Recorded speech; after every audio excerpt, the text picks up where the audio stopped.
Good morning everyone. As we have continued with our third lesson of geography, that is mineral and power resources. Till now we have gone through the definition of minerals, how they are formed, what are different forms of minerals. Now the distribution of minerals. Distribution, we have already read about it that these are unevenly distributed. Unevenly हर जगह बराबर नहीं पाए जाते. मैंने example Rajasthan का ही दिया था कि in the Khetri town of Jhunjhunu district, जो झुंझुनू डिस्ट्रिक्ट में खेतड़ी है, it is well famous for copper के लिए. Why not other parts of the Rajasthan, बाकी क्यों नहीं है.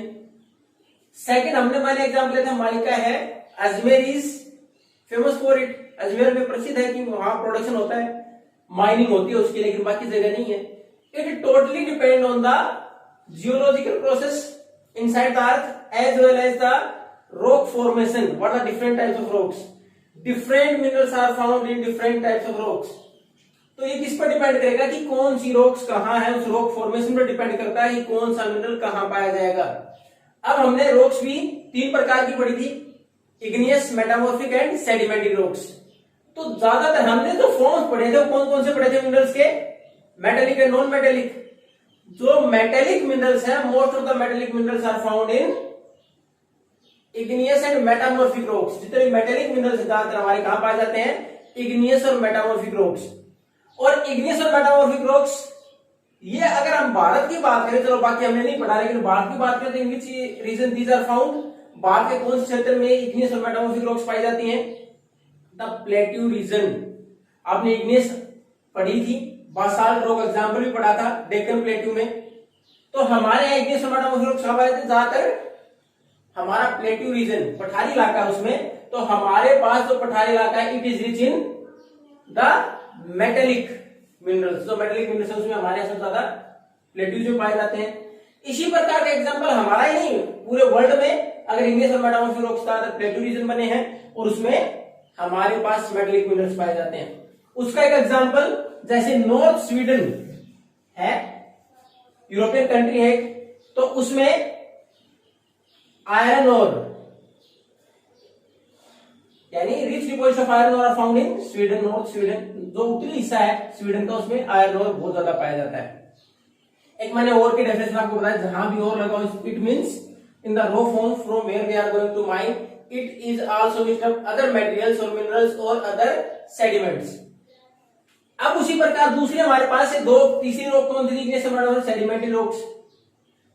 तो सेडिमेंटरी रॉक्स जैसे हमारा प्लेन्स और जो हिमालयन माउंटेन्स है, the young fold mountains, these are formed of sedimentary rocks. इस प्रकार की रॉक्स में हमारे पास लाइमस्टोन, मैग्नीज, बॉक्साइट. हालांकि बॉक्साइट एल्युमिनियम मेटेलिक भी निकलता है, लेकिन ज्यादातर इस प्रकार के इलाके में भी पाया जाता है. लेकिन ज्यादातर मैग्नीज और लाइमस्टोन जो नॉन मेटेलिक है वो ज्यादातर सेडिमेंटरी रॉक्स में पाए जाते हैं. उसी का एक एग्जांपल हमारे पास है, मैग्नीज के लार्ज डिपॉजिट्स है कहां, जॉर्जिया और यूक्रेन.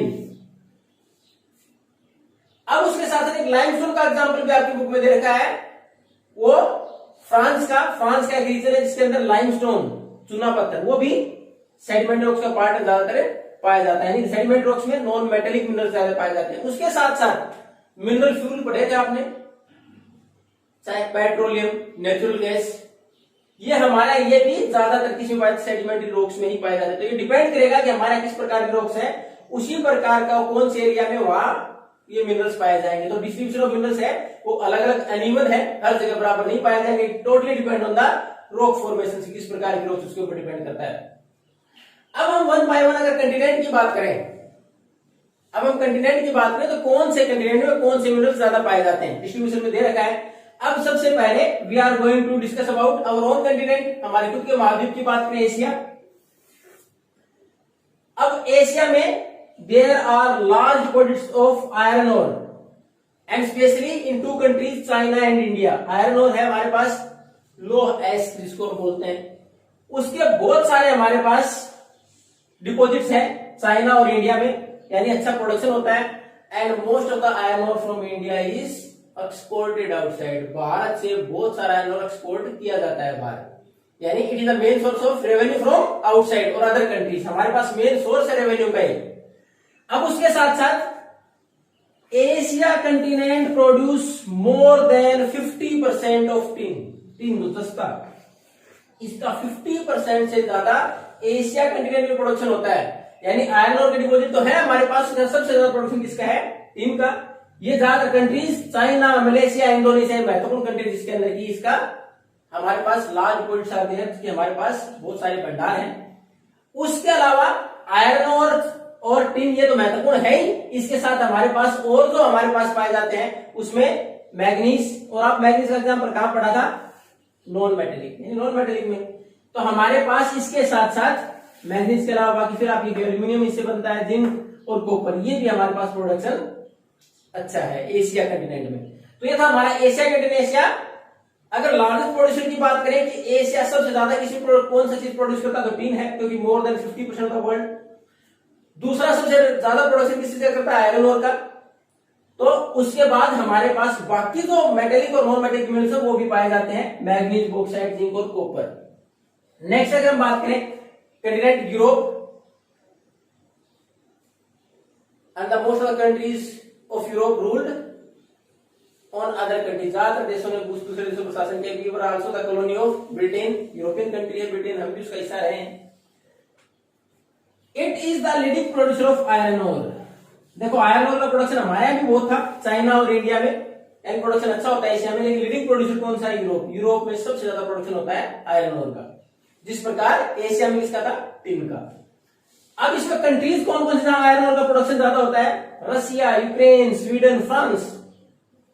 तो इसमें यूरोप का हमने पढ़ा, देखो यूरोप ये सारे these are totally European countries. लेकिन अगर रशिया की बात करें, इसको कई बार हम बोल देते हैं कौन सा कंट्री? यूरेशिया। यूरोप और एशिया दोनों का क्या है? थोड़ा सा हिस्सा इसका एशियन कंटिनेंट में भी आता है।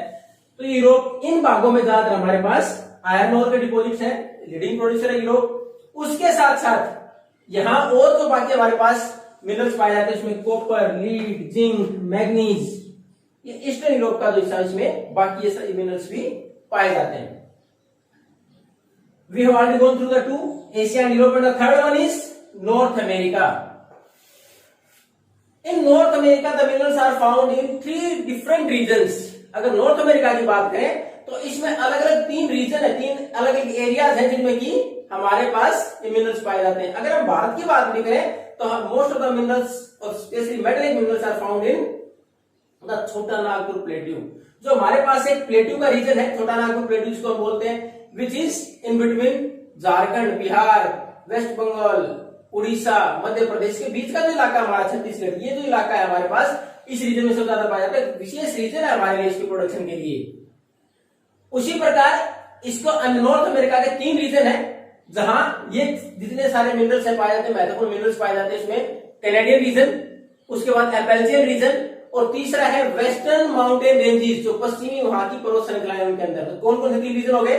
कैनेडियन रीजन, एपेल्चियन रीजन, और थर्ड है वेस्टर्न माउंटेन रेंजेस, पश्चिमी जो पर्वत श्रृंखलाएं। उसको आप नाम देखो, पश्चिमी जो पर्वत श्रृंखलाएं उन्हीं का एक नाम है कोर्डिलराज।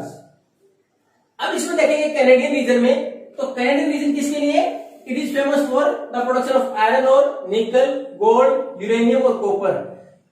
America, North America is divided to 3 regions according to the minerals. अगर मिनरल्स की प्रोडक्शन की बात करें 3 रीजन में डिवाइड किया गया, कौन सा कहां ज्यादा पाया जाता है उसके अनुसार। तो कैनेडियन रीजन में ज्यादा कौन सा पाया जाता है? आयरन और निकल, गोल्ड, यूरेनियम और copper. The second one is Appalachian region. Appalachian region की बात करें, और ये अगर बात करें तो एक लेक है ग्रेट लेक, उसके नॉर्दर्न हिस्सा है, उसके नॉर्दर्न पार्ट में, उस लेक के नॉर्दर्न पार्ट में है सारा हिस्सा कैनेडियन। अब उसके बाद एपेल्चियन, इसमें it is famous for the production of coal, कोयले का उत्पादन। उसके बाद हमारा पास जो हमने वेस्टर्न माउंटेन रेंजेस की बात की थी, मैंने पहले उस रीजन का नाम बता दिया था, कोर्डिलराज, ये पर्वत श्रृंखला है उसके अंदर। उसकी बात करें तो copper, lead, zinc, gold and silver. तो इसमें प्रीशियस मेटल की बात देखो, गोल्ड और सिल्वर दोनों है।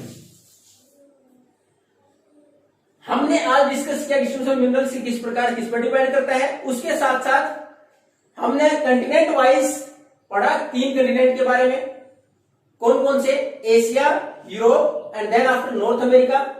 एशिया की बात करें, it is the largest producer of tin, जस्ते का more than 50% of tin is produced in Asia. Asia महाद्वीप प्रोडक्शन करता है। Then after Europe it is the largest producer of iron और आयरन का प्रोडक्शन सबसे ज्यादा करता है।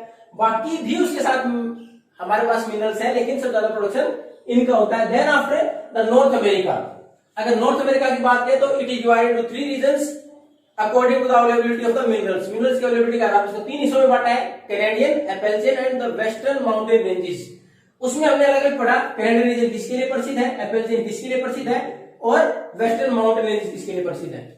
Remaining distribution of minerals according to the continents we are going to discuss in the next class. Till that time, if you have any doubt, then you can ask. Thank you and have a nice day.